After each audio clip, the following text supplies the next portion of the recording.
रहमान रहीम। अस्सलाम वालेकुम स्टूडेंट्स।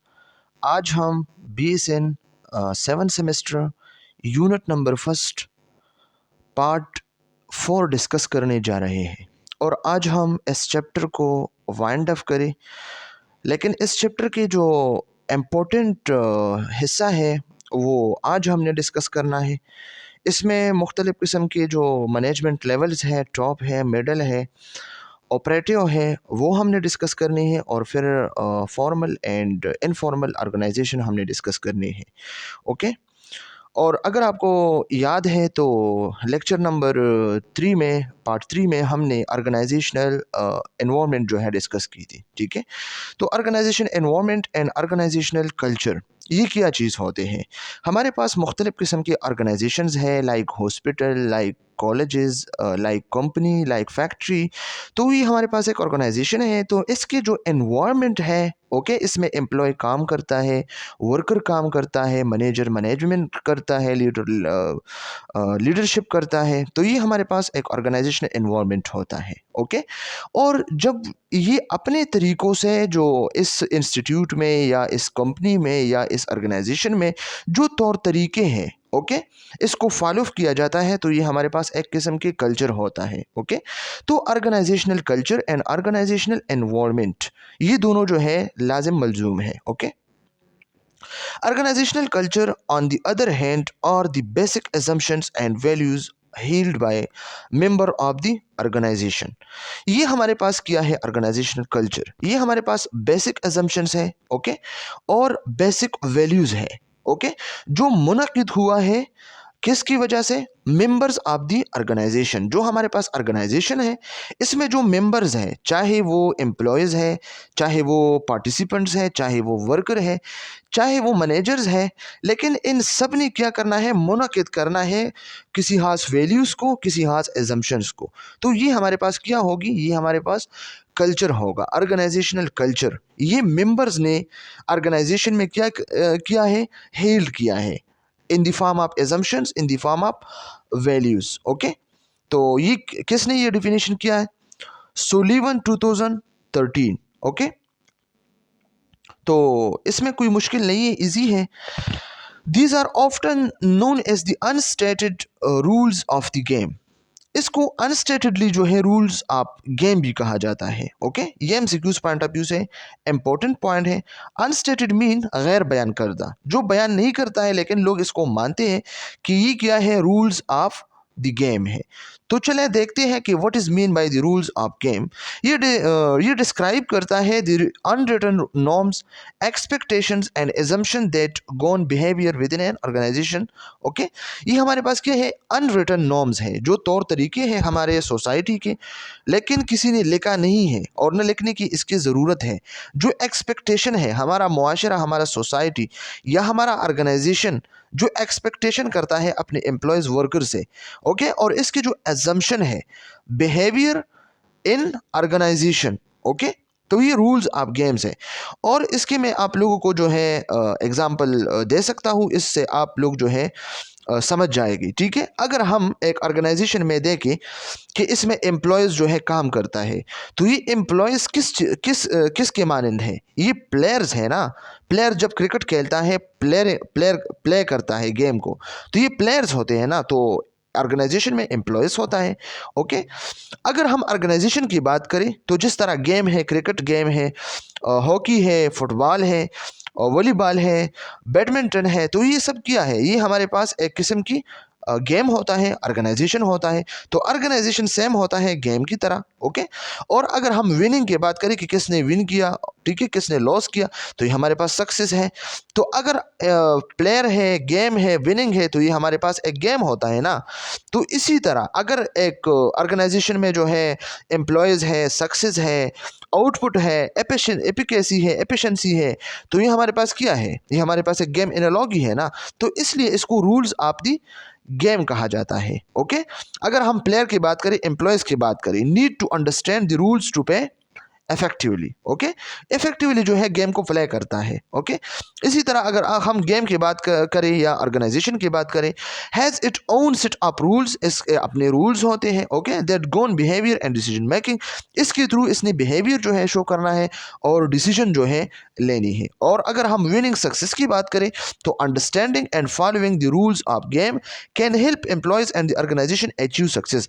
अगर ऑर्गेनाइजेशन की जो रूल्स रेगुलेशंस है, प्रिंसिपल है, ठीक है, जो सेट किया है और इसी को बंदा जो है इसको फॉलो करे, ओके, तो जब इसको फॉलो करता है तो बंदा जो है सक्सेस को अचीव कर सकता है। ओके, तो ये हमारे पास क्या है, ये हमारे पास रूल्स ऑफ द गेम होता है। ठीक है, organization culture like rules of the game. कैसे?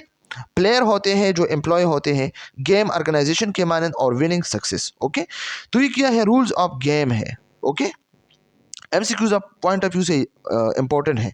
For example, who wear a lab coat, ये भी गेम की तरह है। Who wear a lab coat, कौन जो है लैब कोट पहनता है। ओके, ये एक क्वेश्चन है, कौन पहनता है, तो ये हमारे पास प्लेयर है ना, एम्प्लॉय है ना, एम्प्लॉय पहनेगा।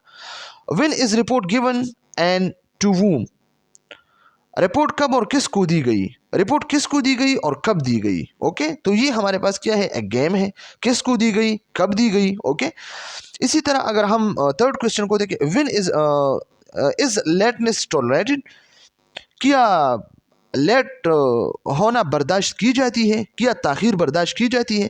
अगर हम लेट आ जाए तो क्या ये बर्दाश्त होगा? अगर लेट आ जाए, क्लास मिस हो जाएगा, आपसे काम मिस हो जाएगा, आपकी सैलरी कट जाएगी या आपकी क्लास जाएगी, आपके मार्क्स कम आएगी, आपकी प्रोडक्टिविटी कमी, आपकी जो एफिशिएंसी है वो कम आ जाएगी। तो ये क्या है, इज लेटनेस टॉलरेटेड, तो ये क्या है, ये हमारे पास एक लॉस होता है जो सक्सेस नहीं है।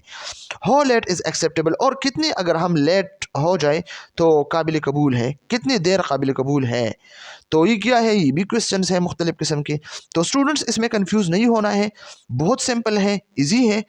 Like environment, organisational culture varies from one institution to the next and sub cultures and even counter cultures. तो ये सब कल्चर्स, काउंटर कल्चर्स, जितनी भी कल्चर्स आप चेंजेस करते हैं, ओके, आप इंस्टीट्यूशन को मतलब जो है नेक्स्ट पे जाते हैं, नेक्स्ट पे जाते हैं, एक से दूसरे, दूसरे से तीसरे, तो इसी तरह जो है इन्वायरमेंट और कल्चर जो है चेंज होता चला जाता है। अगर हम पेशावर की बात करें तो पेशावर का कल्चर एक जैसा है, मर्दान का थोड़ा सा चेंज है, स्वाद का थोड़ा सा चेंज है, कुहाट का थोड़ा सा चेंज है। तो ये क्या होता है, ये कल्चर में चेंज होता है, साथ साथ इसका जो एनवायरनमेंट है वो भी चेंज है। और कल्चर का तो एनवायरनमेंट पे जो है फोकस मतलब डिपेंड है ना, कल्चर डिपेंड करता है एनवायरनमेंट पे। Okay, groups who values and goals differ significantly from those of the dominant organisation में exist. Okay, types of health care organisation. अब हेल्थ केयर ऑर्गेनाइजेशन के मुख्तलिफ किस्म के टाइप्स हैं जो स्लाइड में मौजूद हैं, हम इसको थोड़े से जो है एलाबोरेट करते हैं। इसमें लिखा है हॉस्पिटल, तो हॉस्पिटल क्या करता है, प्रोवाइड एक्यूट केयर सर्विसेज, ये एक्यूट केयर सर्विसेज प्रोवाइड करता है, एमरजेंसी केयर है, स्पेशलाइज्ड ट्रीटमेंट है। ओके, इसके बाद है लॉन्ग टर्म केयर फैसिलिटीज़, तो इसमें उमूमन जो है ज़्यादा क्रॉनिक कंडीशंस आते हैं और जो डिसेबिलिटीज़ होते हैं, टर्शरी केयर इसमें प्रोवाइड किया जाता है। Okay, ambulatory care center, ambulatory care center क्या होता है, प्रोवाइड आउट पेशेंट सर्विसेज, इसमें आउट पेशेंट सर्विसेज जो है प्रोवाइड की जाती है, such as same day surgeries, okay, diagnostic testing and treatment.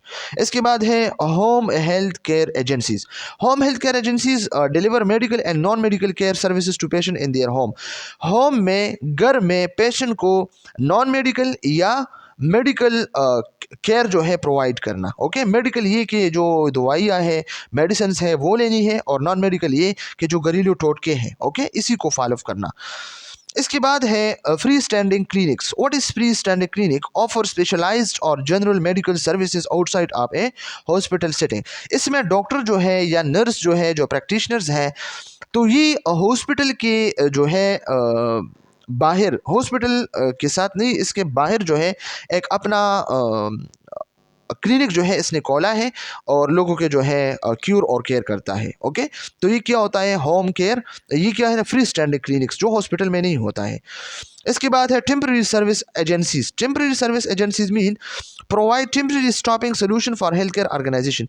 ये हेल्थ केयर ऑर्गेनाइजेशन के लिए टेम्पररी स्टॉपिंग सोल्यूशंस के थ्रू जो है प्रोवाइड की जाती है। ओके, और मैनेज्ड हेल्थ केयर ऑर्गेनाइजेशन, तो इसमें क्या होता है, coordinate and manage health care services. जो हेल्थ केयर सर्विसेज हैं, ओके, इसको मैनेज किया जाता है, इसको कोऑर्डिनेट किया जाता है कि किसको ज़रूरत है, किसको ज़रूरत नहीं है, often through network of provider and insurers. Okay, तो ये हमारे पास क्या है, types of health care organizations था। इसके बाद हमारे पास काफ़ी इंपॉर्टेंट टॉपिक्स हैं। ओके, तो चले इसी को मैं स्लाइड के अलावा जो है डिस्कस करता हूँ ताकि आप लोगों का कंसेप्ट क्लियर हो, और फिर इसके बाद जो है हम स्लाइड को जो है रीड करेंगे और स्लाइड को जो है हम एक्सप्लेन करेंगे कि स्लाइड में क्या लिखा है। Level of management. Level of management क्या होता है, मैनेजमेंट के मुख्तलिफ किस्म के लेवल्स होते हैं। Okay, levels of management, management के मुख्तलिफ किस्म के लेवल्स होते हैं। वो कितने हैं, 3 हैं। Okay, level of management determine the chain of command and the quantity of power and position that is given to any individual in an organization. इसमें क्या होता है, एक ऑर्गेनाइजेशन है तो इसमें इंडिविजुअल की पोजीशन और इसकी पावर ऑफ क्वांटिटी को देखा जाता है। ओके, कि इस ऑर्गेनाइजेशन में, इस इंस्टीट्यूट में ये वाला जो बंदा है ये किस पोजीशन पे है, सीईओ है, मैनेजर है, टीचर है, एम्प्लॉय है, कैफेटेरिया में है, एडमिनिस्ट्रेशन में है, कंट्रोलर है, डायरेक्टर है, क्या है, इसका पोजीशन शो होता है। और फिर इसकी पोजीशन के साथ साथ जो है इसका पावर जो है वो जो है शो होता है कि अगर ये एडमिनिस्ट्रेशन वाला है तो ये फी कंट्रोल करता है, अगर ये डायरेक्टर है तो ये डायरेक्शन देता है, अगर ये मैनेजर है तो ये कॉलेज के मैनेजमेंट करेगा, अगर ये कंट्रोलर है तो ये एग्ज़ाम पॉइंट ऑफ व्यू से काफ़ी जो है इम्पोर्टेंट है और ये एग्ज़ाम जो है मैनेज करता है। ओके, तो इसके अलावा जो है चेन ऑफ कमांड्स को शो करता है। चेन ऑफ कमांड क्या होता है, अगर ये मैनेजर है तो ये जो है क्या करेगा, ये अपने जो एडमिनिस्ट्रेशन है या अपने जो टीचर्स हैं इसी को मैनेज करेगा कि आपने ये क्लास लेनी है, ये लेनी है, इतना फ़ी लेना है, ये लेना है। तो ये क्या है, ये एक चेन ऑफ कमांड है और फिर लोगों ने इसको जो है फॉलो करना है। ओके, तो ये 3 लेवल ऑफ मैनेजमेंट है। मैनेजरियल और the top level management, executive और मिडिल लेवल मैनेजमेंट, सुपरवाइजरी और ऑपरेटिव लेवल मैनेजमेंट। तो स्टूडेंट्स ये बात याद रखिए कि इसको मैं यहाँ पे डिस्कस करता हूँ और फिर स्लाइड पे जाते हैं कि इसका क्या मतलब है। तो सबसे पहले है हमारे पास टॉप लेवल मैनेजमेंट जो मैनेजरियल होता है।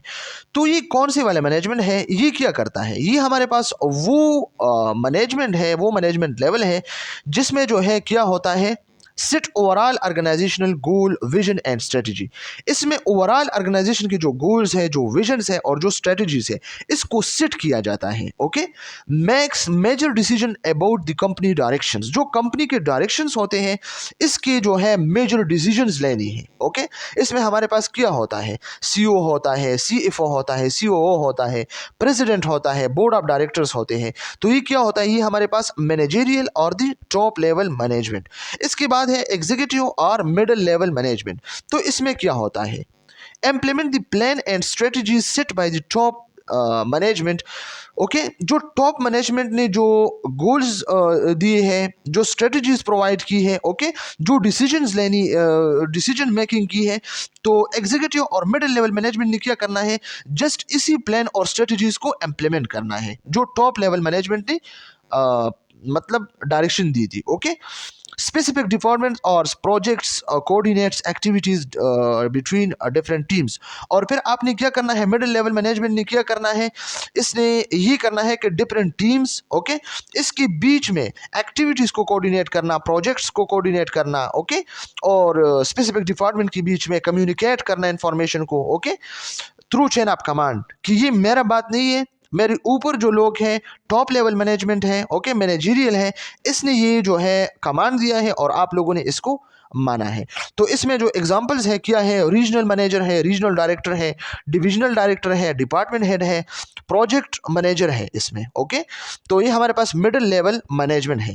ये किस चीज़ को फॉलो करता है? टॉप लेवल मैनेजमेंट को जो है फॉलो करता है। जो टॉप लेवल सीईओ ने डिसीजन लिया है, बोर्ड ऑफ डायरेक्टर ने डिसीजन लिए है, तो मिडिल लेवल मैनेजमेंट ने क्या करना है? इसको जस्ट इम्प्लीमेंट करना है। ओके, इस प्लानिंग और स्ट्रेटजीज को जस्ट इम्प्लीमेंट करना है जो टॉप लेवल मैनेजमेंट ने लिया था। ओके, इसके बाद है ऑपरेटिव लेवल मैनेजमेंट, इसको सुपरवाइजरी भी कहा जाता है। ओके, तो इसमें क्या होता है? Directly supervise front line employees, ये एम्प्लॉयज के बिल्कुल फ्रंट लाइन पे जो है डायरेक्टली जो है सुपरवाइज करता है। इसमें सुपरवाइजर होता है। सुपरवाइजर क्या होता है? सुपरवाइजर हमारे पास एम्प्लॉय की फ्रंट लाइन पे होता है कि एम्प्लॉय वर्कर आपने ये काम करना है, क्योंकि मिडिल लेवल ने ये बात की है, और मिडिल लेवल क्या बात करेगा कि टॉप लेवल मैनेजमेंट ने ये बात की है, ये डिसीजन ली है। Okay, ensure day to day task are completed efficiently. Okay, और ऑपरेटिव लेवल मैनेजमेंट जो थर्ड वन है सुपरवाइजरी, इसने क्या करना है? डे टू डे टास्क देखनी है कि क्या ये डे टू डे टास्क, ये जो कॉलेज है, कंपनी है, फैक्ट्री है, इसके काम चल रहा है डे टू डे या नहीं, एफिशिएंटली चल रहा है या नहीं। मॉनिटर परफॉर्मेंस, और ये परफॉर्मेंस को मॉनिटर करता है कि कितना हमारे जो कॉलेज है या हमारा जो हॉस्पिटल है, इसके परफॉर्मेंस कितना है। ओके, लोग कितने मुतमईन हैं, लोगों के मार्क्स कितने आते हैं, और and provide feedback and guidance, ये गाइडेंस भी देता है और फीडबैक भी प्रोवाइड करता है कि ये मसले हैं, ये नहीं है। ओके, तो ये हमारे पास क्या है? Operative level management. तो सबसे पहले आप लोगों ने क्या करना है? टॉप लेवल मैनेजमेंट ने क्या करना है? इसने गोल्स, इसने विजन्स, स्ट्रेटजीज को सेट करनी है। ओके, डिसीजन मेकिंग करना है। ओके, थ्रू कंपनी डायरेक्शंस के कंपनी को किस डायरेक्शन में जाना है। इसमें सीईओ है, सीएफओ है, सीओ है, प्रेसिडेंट है, बोर्ड ऑफ डायरेक्टर्स है। इसके बाद मिडिल लेवल मैनेजमेंट है। मिडिल लेवल मैनेजमेंट ने क्या करना है? इसने उसी प्लान, उसी स्ट्रेटजीज, उसी डिसीजन मेकिंग जो टॉप लेवल मैनेजमेंट ने लिया था, इसी को इम्प्लीमेंट करना है जस्ट। ओके, और इसमें रीजनल मैनेजर, डायरेक्टर और डिपार्टमेंटल हेड और प्रोजेक्ट मैनेजर, ये सब इसमें होते हैं। और ये जो ऑपरेटिव लेवल मैनेजमेंट है, इसने मिडिल लेवल मैनेजमेंट की बात मानी है और लोगों को कहना है कि ये चेन ऑफ कमांड है, आप लोगों ने इसको फॉलो करना है फ्रंट लाइन एम्प्लॉय के साथ। ओके, तो इसमें टीम लीडर्स होते हैं। ओके, और सुपरवाइजर होते हैं, फ्लोर मैनेजर्स होते हैं, एंड शिफ्ट मैनेजर होते हैं। ओके, चले स्लाइड को देखते हैं कि स्लाइड में क्या लिखा है। मैनेजरियल और the top level management, this level consist of the board of directors and managing directors. इसमें क्या होता है? डायरेक्टर्स होते हैं, मैनेजिंग डायरेक्टर्स होते हैं जो मैनेजमेंट करता है। It is the supreme source of power, ये पावर की सुप्रीम सोर्स है, इसके पास पावर है, इसने गोल बनानी है, इसने विजन करनी है, इसने जो है स्ट्रेटजीज को बनानी है, इसने प्लानिंग करनी है, इसने जो है डिसीजन मेकिंग करनी है कंपनी डायरेक्शन के थ्रू। ओके, तो ये हमारे पास क्या सुप्रीम सोर्स ऑफ पावर है। ये सेंट्रलाइज है। सेंट्रलाइज मीन ये खुद पैसे लेते हैं जो टॉप लेवल मैनेजमेंट होते हैं।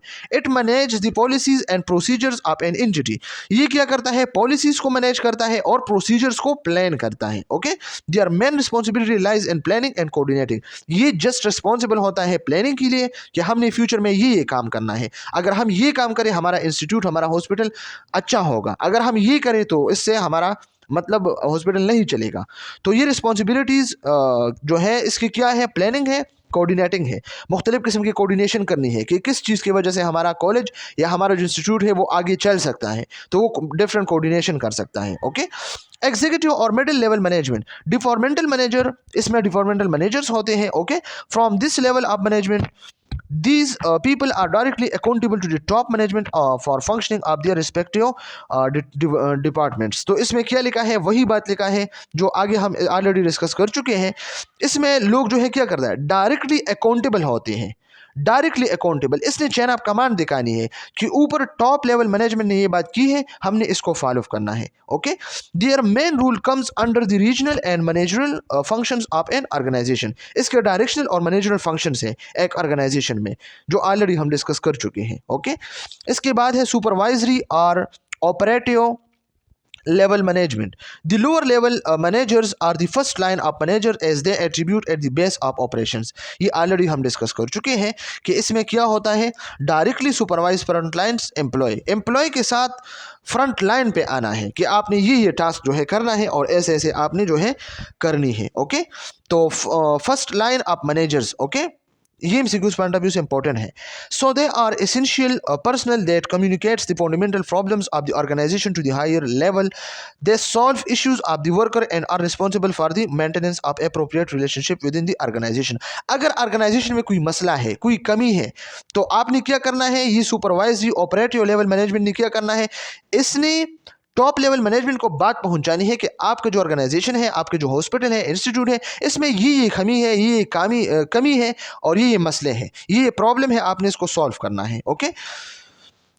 और इसके बाद they are also responsible for training. ये ट्रेनिंग के लिए भी रिस्पॉन्सिबल है, सुपरवाइजिंग के लिए भी, डायरेक्टिंग दी ऑपरेटिव एम्प्लॉयज. तो ये एमसीक्यूज पॉइंट ऑफ व्यू से काफ़ी इंपॉर्टेंट है कि कौन से वाले मैनेजमेंट जो है supervising, training and operative employee के लिए इंपॉर्टेंट है. तो ये वाला जो है सुपरवाइजरी और ऑपरेटिव लेवल मैनेजमेंट. ओके. इसके बाद है formal organization and informal organization. Okay. Difference between formal and informal structure within the organisation.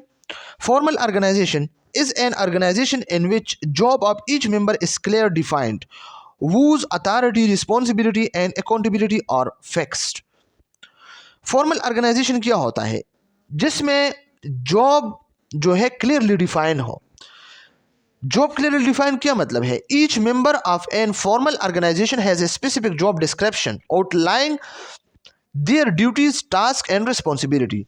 इसके लिए क्या होता है, हर मेंबर के लिए फॉर्मल ऑर्गेनाइजेशन में एक स्पेसिफिक जॉब डिस्क्रिप्शन होता है, जिसमें इसके ड्यूटी लिखा हुआ है, इसमें टास्क लिखा हुआ है कि आपने ये ड्यूटी करनी है, ये टास्क आपने कंप्लीट करना है और ये आपकी रिस्पॉन्सिबिलिटीज है. ओके.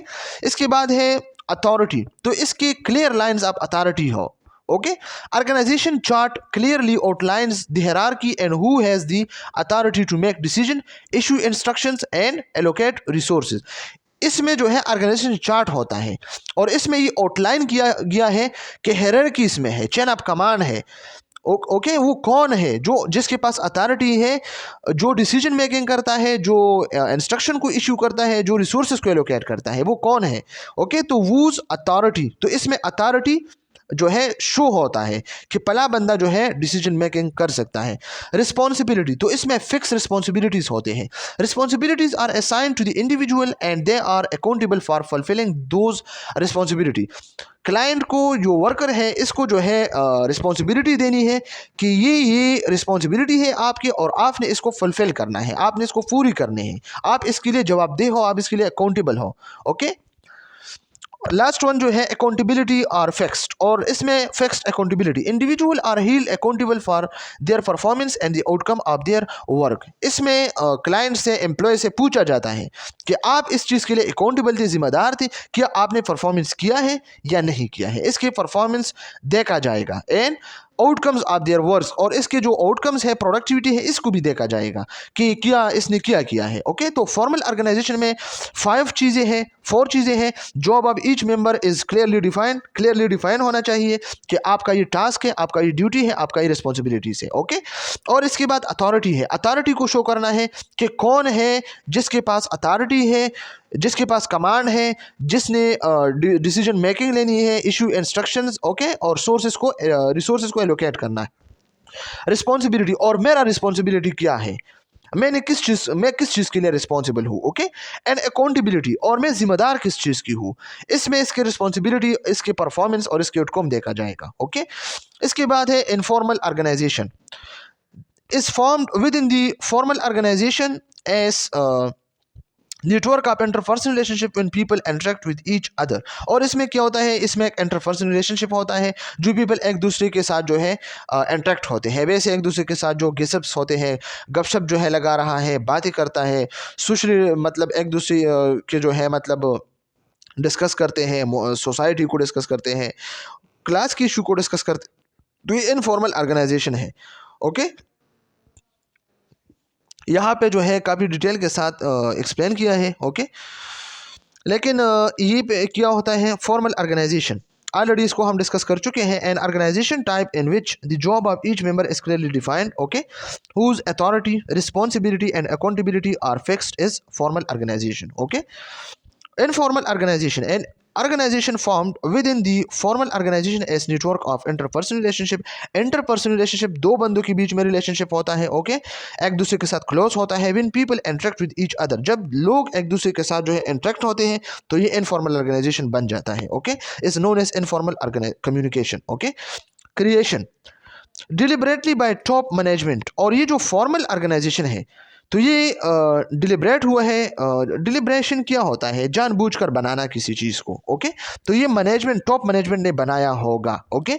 और ये जो इनफॉर्मल ऑर्गेनाइजेशन है ये स्पॉन्टेनियस बाय मेंबर, ये जब दो बंदे जो है आपस में मिलते हैं तो इंटरपर्सनल कम्युनिकेशन होता है, ओके, तो ये इनफॉर्मल होता है, बंदा एक दूसरे को कुछ भी कह सकता है। पर्पस क्या होता है?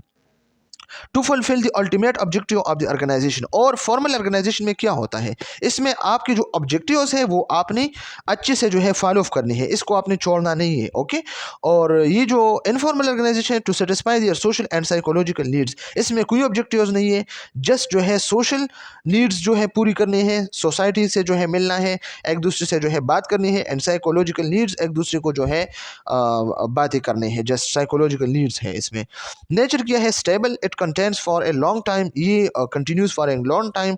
ये जो फॉर्मल ऑर्गेनाइजेशन है ये लॉन्ग टाइम के लिए होता है। जो हमारे पास फॉर एग्जांपल एक कॉलेज है, तो कॉलेज तो मतलब बहुत ज़्यादा टाइम के लिए, हॉस्पिटल है, कंपनी है, ओके, तो ये हमारे पास क्या है, ये मतलब स्टेबल है, लॉन्ग टाइम के लिए है। और स्टेबल इसलिए भी है कि इसमें चेन ऑफ कमांड होता है, सीईओ डायरेक्शन देता है, कमांड करता है कि ये चीज़ आपने फॉलो करना है, तो फिर नीचे जितने भी लोग हैं, ओके, इसने जो है इसको फॉलो करना है, फिर इसमें दूसरी तीसरी बात नहीं होती है, तो ये स्टेबल होता है, ओके। और ये जो इनफॉर्मल ऑर्गेनाइजेशन है ये नॉट स्टेबल होता है, ये शॉर्ट टाइम के लिए होता है। शॉर्ट टाइम के लिए कैसे? दो बंदे आपस में मिली, एक दूसरे से बात करें और फिर जुदा हो गई, तो ये क्या है? ये एक इनफॉर्मल कम्युनिकेशन है, ओके। तो ये नॉन स्टेबल है, नॉट स्टेबल है, और ये जो फॉर्मल ऑर्गेनाइजेशन है ये स्टेबल है, ओके। फॉर्मल ऑर्गेनाइजेशन, इसके जो कम्युनिकेशन है ऑफिशियल कम्युनिकेशन है। फॉर्मल ऑर्गेनाइजेशन फॉर एग्जांपल हमारे कॉलेज है तो इसमें ऑफिशियल कम्युनिकेशन होते हैं ना, टीचर स्टूडेंट के बीच में, या प्रिंसिपल स्टूडेंट्स के बीच में, या प्रिंसिपल और टीचर के बीच में, ओके। और ये जो इनफॉर्मल ऑर्गेनाइजेशन है तो इसमें ग्रेफिन होते हैं, मतलब इनफॉर्मली एक दूसरे के साथ जो है बात करते हैं दो फ्रेंड्स, ओके। तो इसमें क्या गेसिप्स होते हैं, गपशप होते हैं, मुख्तलिफ किस्म की बातें हो रही। Control mechanism, rules and regulations, और इसमें प्रॉपर रूल्स एंड रेगुलेशन होते हैं। और इनफॉर्मल ऑर्गेनाइजेशन में जस्ट नॉर्म्स, माशरे के जो रूल्स होते हैं वो फॉलो होते हैं कि चले आपने इस तरह की बात नहीं करना है, इस क्योंकि हमारा माशरा एक्सेप्ट नहीं करता है, आपने इस तरह ड्रेस नहीं पहना है, आपने इस तरह जो है नहीं करना है। वैल्यूज़ है, मेरे दिल में पला का वैल्यूज़ है, पला की चीज़ के, ठीक है। बिलीव्स है, मेरे किस चीज़ पे बिलीव्स है, तो ये सब इनफॉर्मल ऑर्गेनाइजेशन है, ओके। और फॉर्मल ऑर्गेनाइजेशन में जो वर्क परफॉर्मेंस है, ओके, इस पे फोकस होता है। और इनफॉर्मल ऑर्गेनाइजेशन में इंटरपर्सनल रिलेशनशिप, जस्ट रिलेशनशिप होता है दोनों या दो या तीन बंदों के बीच में, okay. Authority, member are bound by hierarchical structure, और इसमें एक हायरार्किकल स्ट्रक्चर होता है, ओके। सीईओ से लेकर director, director manager, manager principal, principal worker, employers, students, okay. तो ये क्या हायरार्किकल स्ट्रक्चर होता है। ऑल मेंबर आर इक्वल, और इनफॉर्मल के लिए ऑल मेंबर इक्वल होता है। अगर दो मतलब ब्रदर है, टू सिस्टर्स है, आपस में जो है बातें करते हैं तो ये इनफॉर्मल करते हैं ना, तो ये इक्वल होते हैं। और ये जो फॉर्मल ऑर्गेनाइजेशन है ये लार्ज है, और ये जो इनफॉर्मल है ये स्मॉल है। स्मॉल तो बहुत स्मॉल होता है, दो तीन एक क्लास की बात है, और लार्ज हॉस्पिटल की बात है, कॉलेज की बात है, कंपनी की बात है, फैक्ट्री की बात है, ओके। तो स्टूडेंट्स, अगर कोई क्वेश्चन है तो आप लोग कमेंट सेक्शन में पूछ सकते हैं, okay. Thank you so much. आज हमारा जो चैप्टर नंबर फर्स्ट है वो कंप्लीट हो गया।